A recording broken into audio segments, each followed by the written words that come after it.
भरडावाडीतील शीतल सटाणेकरांचा कबुतरांच्या विष्ठेमुळे मृत्यू. कबुतरांमुळे hyper sensitive न्यूमोनिटीज हा आजार होतोय. कबुतरखान्यांवर आता बोलताना चित्रा वाघ यांचं विधान.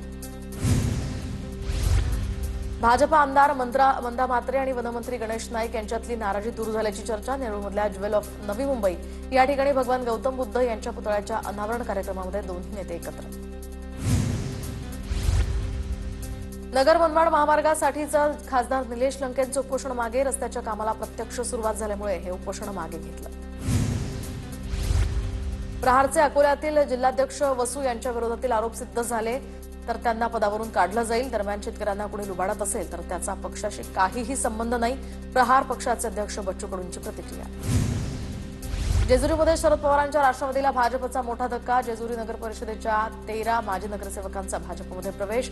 भाजपचे प्रदेशाध्यक्ष रवींद्र चव्हाणांच्या उपस्थितीत पक्षप्रवेश. धुळ्यातल्या गुलमोहर शासकीय विश्रामगृहातल्या रोकड प्रकरणी 2 जणांना अटक तर खंडणी गोळा केल्याचा दोघांवर आरोप. धुळ्यातल्या विश्रामगृहातनं 1,84,00,000 रोकड जप्त करण्यात आली होती. पुणे बाजार समिती सभापती पदासाठी 18 तारखेला निवडणूक तर निवडणुकीआधीच प्रत्येक संचालकांना अर्धा खोका दिल्याचा राष्ट्रवादी शरद पवार गटाचे प्रवक्ते विकास लवांडे यांचा आरोप.